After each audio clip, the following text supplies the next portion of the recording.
Hello guys, welcome to my channel AJ pharma study. আজকে আমরা biotransformation বা metabolism এই নিয়ে আলোচনা করব। তো প্রথমে আমরা দেখে নেব দ্য ডেফিনেশন অফ বায়োট্রান্সফরমেশন বা বায়োট্রান্সফরমেশনের ডেফিনেশন। যে বায়োট্রান্সফরমেশন হলো একটা কি মেটাবলিজম প্রসেস, যেখানে কি হয় এনজাইমেটিক্যালি কনভারসেশন হয়, যেটা আমাদের লিপোফিলিক ড্রাগ সেটা কি হয়, সেটা ওয়াটার সলিউবল মেটাবলিটে কনভারসেশন হয় এবং আমাদের বডি থেকে এক্সক্রেশন রূপে বাইরে বেরিয়ে যায়। তাহলে এটাই হচ্ছে মেটাবলিজমের ডেফিনেশন। বা মেটাবলিজম হলো কি, তাহলে এমন একটা প্রক্রিয়া যেখানে কি হয় আমাদের শরীরে যে সমস্ত আমরা ড্রাগ বা ওষুধ খাই, তো সেগুলো কি হয় আমাদের বাইরে বের করে দিয়ে এবং সেগুলোকে কি করা হয়, সেগুলো হচ্ছে লিপোফিলিক মানে লিপিড সলিবল। ফলে এইগুলো আমাদের শরীর কোষ বা শরীর থেকে কি করে বাইরে বেরোতে পারে না। তো যেহেতু লিপিড সলিউবল আমাদের শরীর থেকে বাইরে বেরিয়ে যেতে পারে না, তাই এইগুলোকে আমাদের কি করতে হয়, ওয়াটার সলিউবলে কনভারসেশন করতে হয় এবং সেগুলো বাইরে বেরিয়ে যায়। তাহলে বায়ো ট্রান্সফরমেশনের মেন উদ্দেশ্য হলো এই যে লিপোফিলিক ড্রাগ, সেই ড্রাগটাকে আমরা কি করব, হাইড্রোফিলিক কনভারসেশন করব হাইড্রোফিলিকে, এবং এগুলো আমাদের ইউরিন বা বাইল এর মাধ্যমে সহজে বাইরে বের করে দেব। এবং এই যে প্রসেস বায়োট্রান্সফরমেশন, এই সম্পূর্ণ প্রসেসটি কোথায় হয়, সেটা হচ্ছে আমাদের লিভারে ঘটে। এবং এই লিভারে এই প্রসেসটি ঘটে দুটো ধাপে হয়, একটা হচ্ছে ফেজ 1 আর একটা হচ্ছে ফেজ 2। তো এখানে দেখে নাও যে 2 নম্বর পজিশনটায় যে কি আছে, ওভারভিউ অফ ড্রাগ বায়োট্রান্সফরমেশন। তো এখানে আমরা ওভারভিউ যদি দেখি, তো এখানে দেখো প্রথমে কি আছে, একটা লিপোফিলিক ড্রাগ বা যেটা প্যারেন্ট কম্পাউন্ড, সেই ড্রাগটা কি হবে, কনভারসেশন হবে দুটো ফেজের মাধ্যমে। একটা হচ্ছে ফেজ 1, যেটা হচ্ছে কি ফাংশনালাইজেশন বা এখানে হয় কি উন্মুক্তকরণ। আর ফেজ 2 রিয়াকশন, যেটাই হচ্ছে কনজুগেশন বা সংযুক্তিকরণ। যে উন্মুক্তকরণ হয় কারণ এই ধাপে আমাদের কেমিক্যালি কিছু চেঞ্জেস হয় ড্রাগটাতে এবং কিছু ফাংশনাল গ্রুপ যেমন OH, NH2 এবং COH carboxylic group, NH2 amine group, OH hydroxyl group, এইগুলো তৈরি বা উন্মুক্ত করা হয়। পরে যে দ্বিতীয় রিয়াকশান হচ্ছে সেটা হচ্ছে ফেজ 2 রিয়াকশান, যেটাকে আমরা বলছি কনজুগেশন বা সংযুক্তিকরণ। যে উন্মুক্তকরণ হওয়ার সাথে শরীর নিজের থেকে একটি বড় পানি ওয়াটারে, মানে কি বলবো, ওয়াটার সলিউবল কোনো একটা দ্রবণ জুড়ে দেয়। ফলে কি হয়, আমাদের যে মলিকুল বা কোনো যে ড্রাগ নিলাম, যে ড্রাগটা বডিতে আছে, সেইটা জলে ডিজলভ হয়ে যায় এবং সেটা ওয়াটার সলিউবল হয়ে শরীর থেকে বাইরে হওয়ার জন্য প্রস্তুতি নিয়ে নেয়। তো সেই জন্য এটা হচ্ছে কনজুগেশন রিয়াকশন। এবং পরবর্তীতে দেখো যে water soluble purely cross membrane and easily excreted. তো এটাই হচ্ছে বায়োট্রান্সফরমেশনের ওভারঅল ভিউ। এবার যদি আমরা পরপর দেখব যে ফেজ 1 রিয়াকশান, তো পরীক্ষায় অনেক সময় দেয় যে what is biotransformation reaction and write the short note about biotransformation reaction. তো এখানে আমরা বায়োট্রান্সফরমেশন যখন রিয়াকশানের ডেসক্রিপশন করব, তখন সেটা প্রথমে লিখব কি ফেজ 1 রিয়াকশান বা ফাংশনালাইজেশন। তো এইখানে আমাদের একটা মেন যে এনজাইম কাজে লাগে, এনজাইমটা খুবই দরকার, সেটা হচ্ছে কি সাইটোক্রোম P450 এই ক্যাটাগরিতে অনেকগুলো এনজাইম দরকার। তো এই এনজাইমটা আমাদের দরকার হয় ফেজ 1 বা ফেজ 2 যে রিয়াকশানটা হবে, তো এর জন্য আমাদের P450 এনজাইমটা খুবই দরকার। তাহলে ফেজ 1-এর সবচেয়ে সাধারণ একটা রিয়াকশান, সেটা হচ্ছে অক্সিডেশন রিয়াকশান। তো প্রথম রিয়াকশানটা হচ্ছে অক্সিডেশন রিয়াকশান। তো এটা কি হয়, লিভার কোষের এন্ডোপ্লাজমিক যে রেটিকুলাম থাকে সেখানে সাইটোক্রোম P450 যে এনজাইম সেটা আমাদের থাকে, এবং সেটাই এই রিয়াকশানটাকে সম্পূর্ণ কি বলবো তোমার নিয়ন্ত্রণ করে, কন্ট্রোল করে। তো এই প্রক্রিয়ায় কি হয়, এনজাইমটি যে কোনো আমরা ড্রাগ, সে ড্রাগের ভেতর থেকে একটি অক্সিজেন পরমাণু প্রবেশ করায় ড্রাগটার ভেতরে। ফলে কি হয়, ওই ড্রাগটা যেমন ধরে নাও RH plus O2 plus NADPH plus H+, ফলে আর এখানে এনজাইমটা দেব C450। ফলে একটা কি হলো, যে আমার যে রিয়াকশানটার ফলে হবে কি ROH plus H2O plus NADP plus. তো এইখানে আমাদের কি হয়, যে RH হলো একটা মেন ড্রাগ, তার সাথে ROH হলো নতুন হওয়া তৈরি একটা মেটাবোলাইট, যা আগের চেয়ে কি হবে বেশি আমাদের পোলার বা দ্রবণীয়। তো এখানে দেখো সেরকম অক্সিডেশন রিয়াকশন পাশে একটা আমরা রিয়াকশান লিখে দিয়েছি, ওখানে দেখো লেখা আছে কি RH। তো RH এর এখানে আমরা কি RCH3 করেছি। তো এখানে অক্সিডেশন রিয়াকশানটা হলো, ফলে কি হলো, যে আমার যে মেন কম্পাউন্ড তৈরি হলো সেটা হচ্ছে ROH। তো ROH, এখানে ROH যেহেতু আছে, তো এখানে আমাদের কি হচ্ছে RCH2OH। তো এটা হলো কি একটা আগের চেয়ে যে কম্পাউন্ডটা ছিল যে RCH3, তার থেকে বেশি দ্রবণীয়, বেশি পোলার মলিকুল তৈরি হলো, সেটা হচ্ছে RCH2OH। এরপরে হচ্ছে কি রিডাকশান রিয়াকশান। তো রিডাকশানের বাংলা আমরা সবাই জানি, সেটা হচ্ছে কি বিজারণ। তো শরীরে অক্সিজেনের যদি অভাব থাকলে বা নির্দিষ্ট কিছু রাসায়নিক কেমিক্যাল গ্রুপ আছে, যেমন নাইট্রো বা অ্যাজো গ্রুপ, শরীরে হাইড্রোজেন বা ইলেকট্রন যোগ করে এবং এই বিক্রিয়াটি ঘটায়।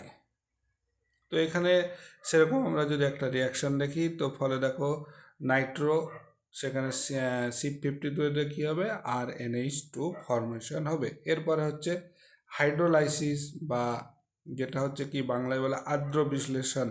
তো এখানে যেগুলো হয় কি ester, amide, epoxide, carbonate, urea, etc. তো এই প্রক্রিয়ায় কি হয়, যে ওয়াটার মলিকুলের সাহায্যে কেমিক্যাল বন্ডিংটা কি হয়, এদের ভেঙে যায়, ফলে যে 450 এনজাইমের প্রয়োজন হয় না। তো রক্ত বা টিস্যুতে থাকা, যদি আমাদের বলি যে ব্লাড এবং টিস্যুতে যেমন কিছু এনজাইম থাকে, যেমন এনজাইম হচ্ছে কি এস্টারেজ। তো ওই এস্টারেজ এনজাইমটা আমাদের কনভারসেশনে হেল্প করে। তো যেমন ধরে নাও এখানে যদি একটা আমি ধরি অ্যাসপ্রিন কি হয়, ওয়াটার প্লাস এস্টারেজ দিলে স্যালিসাইলিক অ্যাসিড প্লাস অ্যাসিটিক অ্যাসিডে কনভারসেশন হয়।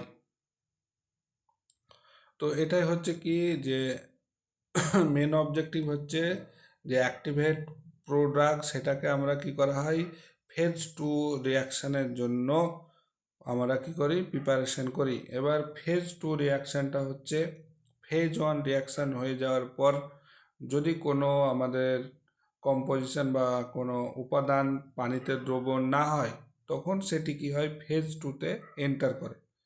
এবার ফেজ 2-তে এই ধাপটা কি হয় আমাদের খুবই আস্তে আস্তে হবে, এবং ফাংশনাল গ্রুপের সাথে বডি নিজস্ব কিছু পোলার উপাদান বা কম্পোনেন্টগুলোকে স্থায়ীভাবে সংযুক্ত করে দেয়।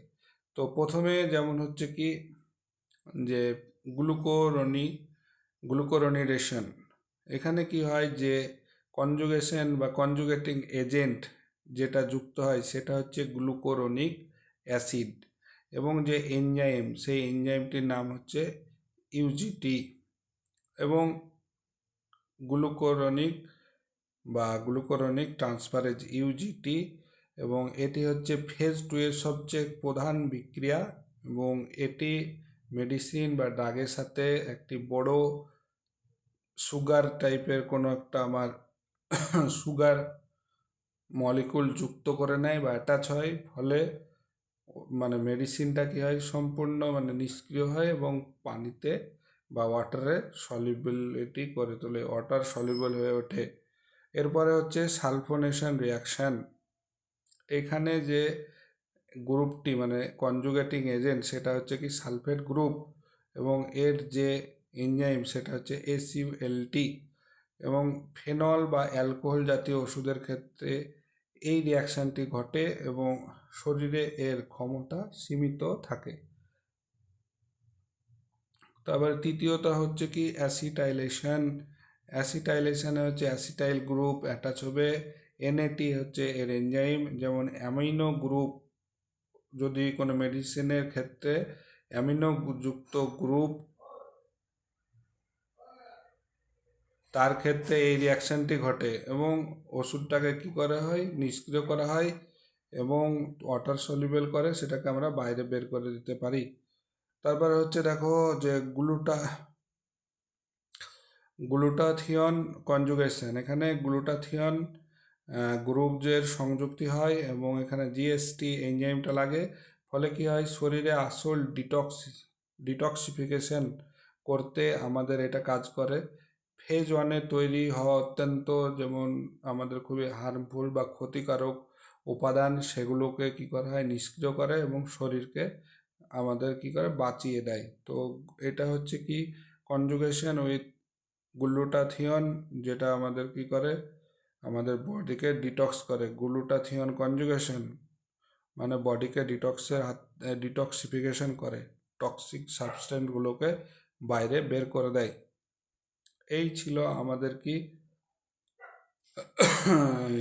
সম্পূর্ণ ফেজ 2 রিয়াকশান।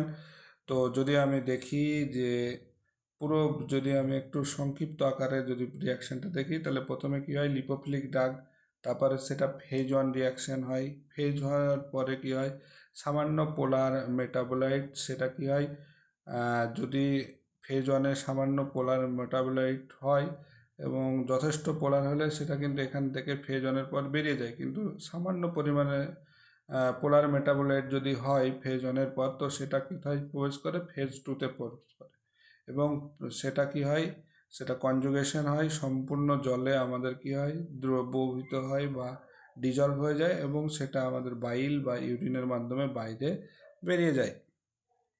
এবার দেখব আমরা কি যে ফ্যাক্টর অ্যাফেক্টিং ড্রাগ মেটাবলিজম, কি কি ফ্যাক্টর আমাদের এই ড্রাগ মেটাবলিজমের জন্য রেসপন্সিবল। তো একের পর এক আমরা দেখে নেব, যেমন জেনেটিক ফ্যাক্টর, এজ, তারপরে ডিজিজ রিলেটেড ফ্যাক্টর, তারপর ডায়েট, নিউট্রিশন, ড্রাগ ইন্টারাকশন। তো এইগুলো আমাদের কিভাবে আমাদের কি করে ওষুধের মেটাবলিজম বা বায়ো ট্রান্সফরমেশনের ওপর প্রভাব ফেলে সেটা দেখব। তো প্রথমে আমরা যদি দেখি এখানে হচ্ছে কি যে একটা বায়োলজিক্যাল কিছু ফ্যাক্টর যদি দেখি, বায়োলজিক্যাল ফ্যাক্টরের ক্ষেত্রে আমাদের হচ্ছে জেন্ডার বা প্রেগনেন্সি। তো প্রেগনেন্সির টাইমে হরমোনের কিছু পরিবর্তন হয়, ফলে লিভারে বেশ কিছু এনজাইমের কার্যক্ষমতা অনেক বেড়ে যায়, ফলে ওষুধ বা মেডিসিন সেটাকে দ্রুত মেটাবোলাইজড হয়ে যায়। বা এবার যদি দেখো আমাদের কি জেনেটিক ফ্যাক্টর, যেটা হচ্ছে ফার্মাকোজেনোমিক্স। তো মানুষের ডিএনএ বা জিনগত পার্থক্যের কারণে এনজাইমের এক একজনের ক্ষেত্রে পার্সন টু পার্সন ভ্যারি করে। তো পুর মেটাবোলাইজার যদি হয়, শরীর নির্দিষ্ট এনজাইম ঠিকঠাক কাজ করে না, ফলে কি হয় শরীর থেকে আমাদের যে মেডিসিন সেটা ঠিকঠাক বের হতে পারে না, তো দ্রুত টক্সিসিটি দেখায়। আবার কি হয় আলট্রা র্যাপিড মেটাবলাইজার যদি হয় মানে দ্রুত খুবই, তাহলে কি হয় ওষুধ কাজ করার আগে ভেঙে নষ্ট হয়ে যায়।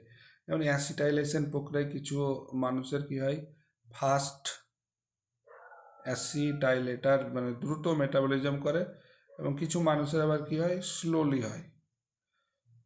তারপরে হচ্ছে আমাদের কি হয়, ফিজিওলজিক্যাল কন্ডিশন বা প্যাথোলজিক্যাল যদি কোনো কন্ডিশন হয়, যেমন লিভার ডিজিজ, তাহলে কি হবে, বা হেপাটাইটিস, লিভার সিরোসিস হলে আমাদের এনজাইম লিভারে ঠিকঠাক কাজ করবে না, কমে যায়, ফলে ওষুধের মেটাবলিজম মারাত্মকভাবে ব্যাহত হয়। তারপরে যেমন হার্ট ডিজিজ যদি থাকে, তাহলে হেপাটিক সার্কুলেশনে হেপাটিক ব্লাড ফ্লো কমে যায়, ফলে রক্ত ঠিকঠাক না পৌঁছালে লিভারে ওষুধ ভাঙার সুযোগ পায় না। কিডনির যদি ডিজিজ হয়, তাহলে কিডনি ঠিকঠাক কাজ না করলে মেটাবোলাইট শরীর থেকে বের হতে পারে না, ফলে পরোক্ষভাবে দেখা যাবে যে লিভারে মেটাবলিজম প্রক্রিয়া ধীর করে দেয়। এবং ডায়েট বা নিউট্রিশনাল প্রোটিন ক্যালোরির অভাব যদি হয়, তাহলে আমাদের কি হবে, সেখানে আমরা দেখব খাবারে প্রোটিনের ঘাটতি হলে শরীরের প্রয়োজনীয় এনজাইম তৈরি হবে না, ফলে ড্রাগ মেটাবলিজম হবে না।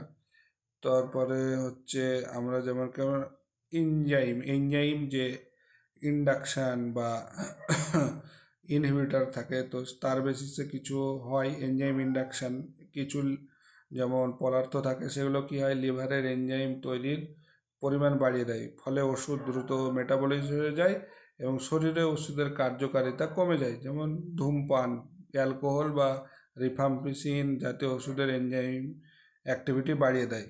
আবার এনজাইম ইনহিবিশন, কিছু পদার্থ বা কেমিক্যাল থাকে যেগুলো আমাদের লিভারের এনজাইমে কাজ করার ক্ষমতাকে কমিয়ে বা বন্ধ করে দেয়। এর ফলে ওষুধের শরীর বা ভেঙে দীর্ঘক্ষণ জমা থাকে, যার ফলে টক্সিসিটি বা বিষক্রিয়া দেখা দিতে পারে। যেমন আঙুরের রস বা ওমিপ্রাজোল বা এরিথ্রোমাইসিন এনজাইমকে ব্লক করে দেয়। তো এটাই হচ্ছে কি আমাদের ফ্যাক্টর ড্রাগ মেটাবলিজমে এফেক্ট করে। এবার এখানে দেখা যাচ্ছে কি যে ওয়াটার সলিউবল মেটাবোলাইট, সেটা কি হয়, এক্সক্রিশন মেনলি ভায়া ইউরিন, কিডনির মাধ্যমে আমাদের ইউরিনের মাধ্যমে বেরিয়ে যায়। আর যেটা হচ্ছে কি পোলার metabolise, large or polar metabolise, সেটা এক্সক্রিশন ভায়া বাইল ইন্টেস্টাইনের মাধ্যমে বেরিয়ে যায়। তো এটাই হচ্ছে আমাদের কি যে মেন বায়ো ট্রান্সফরমেশন প্রসেস বা মেটাবলিজম। তো বডিতে আমাদের যেগুলো লিপিড সলিউবল ড্রাগ থাকে, সেই ড্রাগগুলোকে আমরা ওয়াটার সলিউবল ড্রাগে কনভার্সেশন করা হয় এবং বাইরে বের করে দেওয়া হয়। আমরা যদি না বের করি, তাহলে ওই ড্রাগগুলো যখন বডিতে প্রেজেন্ট হবে, ফলে ওর কী হবে, টক্সিসিটি বা এফেক্ট দেখা দেবে। তো ফেজ ওয়ান রিয়াকশান হলে কি হয়, কিছু অল্প পরিমাণ ড্রাগ ওয়াটার সলিউবল হয়ে বাইরে বেরিয়ে যায়, আর যেগুলো পুরোপুরি ওয়াটার সলিউবল হয় না সেগুলো ফেজ টুতে যায়, সেখানে গ্লুকোরিনাইজেশন বা সংযুক্তিকরণ রিয়াকশান হয় এবং পরবর্তীতে ওয়াটার সলিউবল হয়ে সেটা বাইরে বেরিয়ে যায়। তো এটাই হচ্ছে বায়ো ট্রান্সফরমেশন রিয়াকশান। তো আজকের জন্য এইটুকুই। তো যারা চ্যানেলটাকে এখনও সাবস্ক্রাইব করেনি, সাবস্ক্রাইব করো আর তোমার বন্ধুদের মধ্যে ছড়িয়ে দাও। Thank you.